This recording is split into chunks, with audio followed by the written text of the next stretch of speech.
Good evening. Today is Tuesday, July 30th, 2024, and we're going to do one more quick walkthrough of the Muscadine vineyard.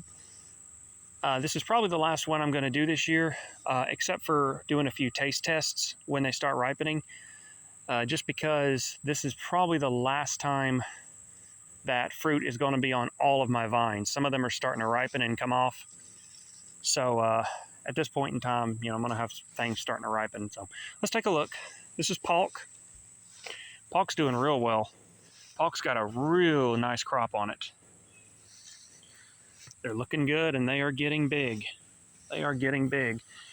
Now, for very large berries and for such a heavy crop load, I will say I have been kind of keeping an eye out for overcropping issues, but between none of the leaves are yellowing, and it keeps putting new growth out.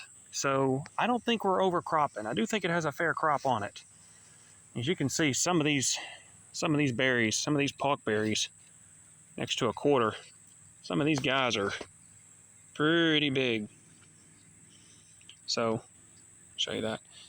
None have ripened yet, but they're coming on along. This is Summit. Again, it did not produce anything this year, but it really put out a lot of good growth, and that makes me happy. It's filled out its trellis, all except for about 3 feet that way. Once it goes 3 more feet that way in that little allotted space, it's ready for next year. So I've been having a real big problem with aphids this summer. I mean, aphids are not really detrimental to muscadines, certainly not like Japanese beetles and flea beetle larvae are, but I've had a lot of aphids really do a number on my muscadines. I've found a lot of them on them, so I've been tempted to spray, but I haven't yet. Anyway, Black Beauty filled out its trellis this way, and it finally, I think I put off in a video, I think I mentioned in the last video, I finally had a sucker that I can start training to grow that way. And it's doing pretty good. It's put on about 2 feet of growth. I do have one cluster it set of grapes, so I'll get to taste Black Beauty here in a few weeks, hopefully. Sugargate filled out its trellis completely and has a very nice crop on it. Very nice crop. I think I counted over 300 berries on this. It's got a lot of good-looking fruit on it. As you can see, there's probably about 2 gallons on there. Maybe more, I don't know. Look all in there. Now there's no fruit past here, but also this is where the growth started this year, going that way. So I really wonder how much it would have set. But it's looking good. All right, Hall. I don't have any ripe Hall grapes yet, but Hall's doing pretty good. Muscadines are growing. Some of them are starting to get that lighter color to them. Not quite a bronze, but a lighter color. Very few of them are squishy yet. So here's one of those that are getting that lighter color. But like I said, it's got a little give to it. But this is Hall. It's looking pretty good. It still has several feet to go that way, but it's working on it. Now, it's a funny thing. I kept having I would have some growth, as you see here, coming out, and then the tip would die, and then another one would try to come out, and then that tip would die, and the original one would come back. I eventually decided I'm just going to grow 2, so they can, so at least one of them will make it. So I'm really hoping it at least almost finishes out this year. This is Lane. Lane's doing real well. It's got a pretty good crop of grapes, and I will say I have tasted the Lane, and Lane tastes pretty good. It's really interesting. There's only been a handful of ripe ones so far, but Lane tastes good. It's almost like a plum textured muscadine. It's kind of interesting, and I have to say it's put some pretty good growth on. It's got a foot to go before it fills out its trellis that way, but I do like Lane. I have to say I was getting tempted to pull it, and I'm glad I didn't, as long as it continues to do well. All right, Supreme, no fruit this year, but it has started to put on a lot of growth. Now, let's see if the camera can pick this up. look at all the aphids, all those little bitty bugs.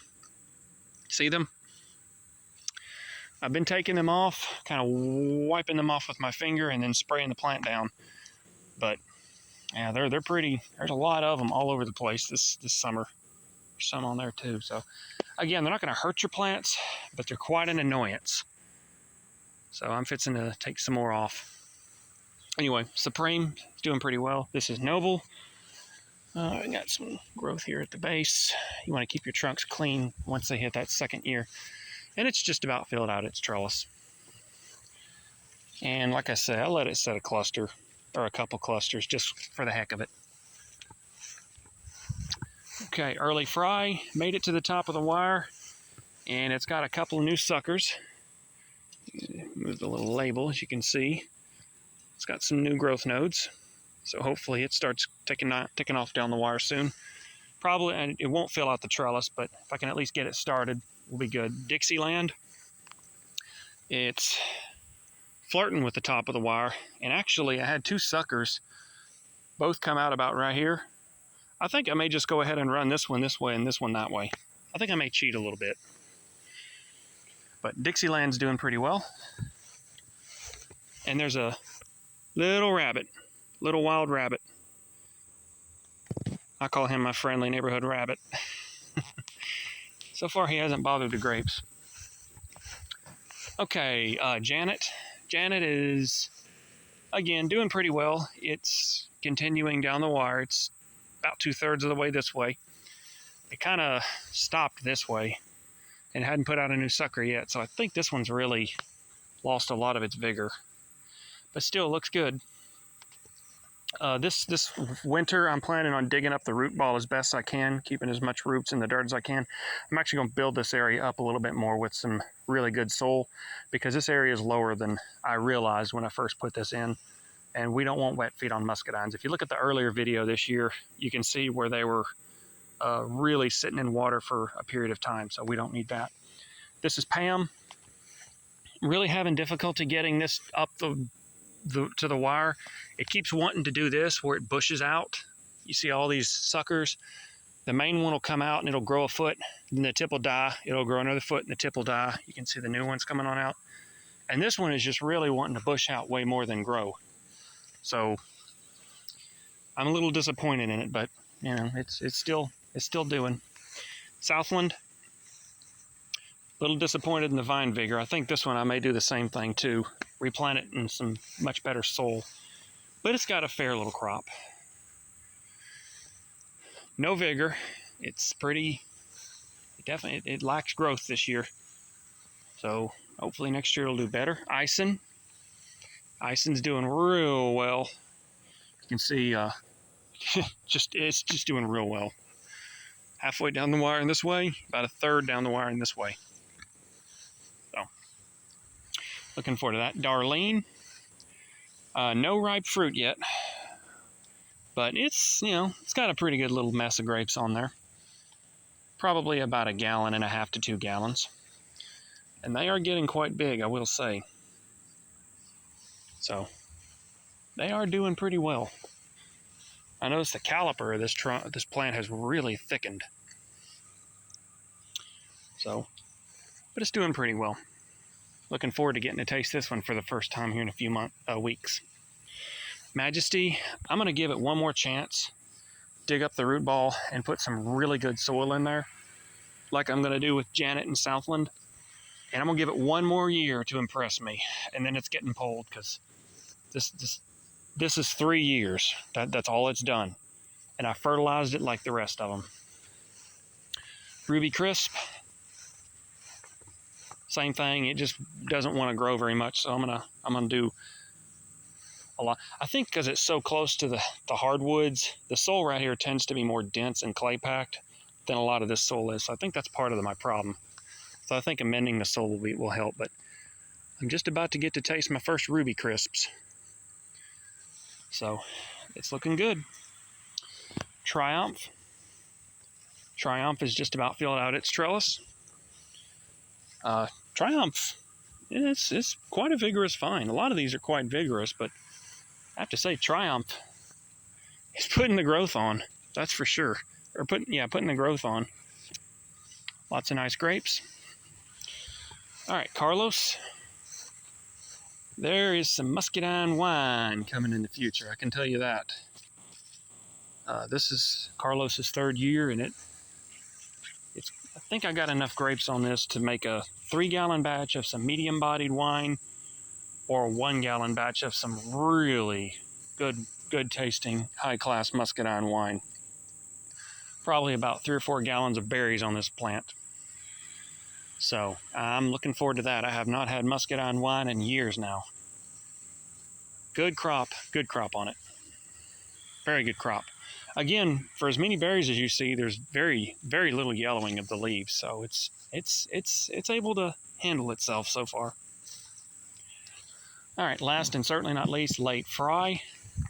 Same thing, huge crop on late fry. I didn't even realize how much of a crop I had on this. These get ripe late in the season, as the name suggests, late fry. So we still got a long time to go before these get ripe. But I have eaten late fry a few times, enough to know that I really like it. And again, let me go on this side. With as heavy as a crop as I have, there's a little bit of leaf yellowing, especially here towards the center.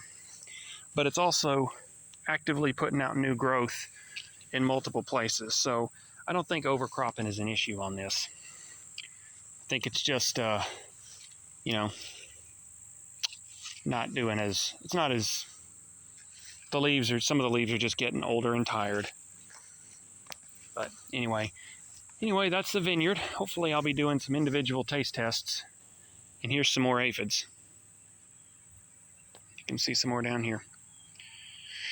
All right, thanks for watching.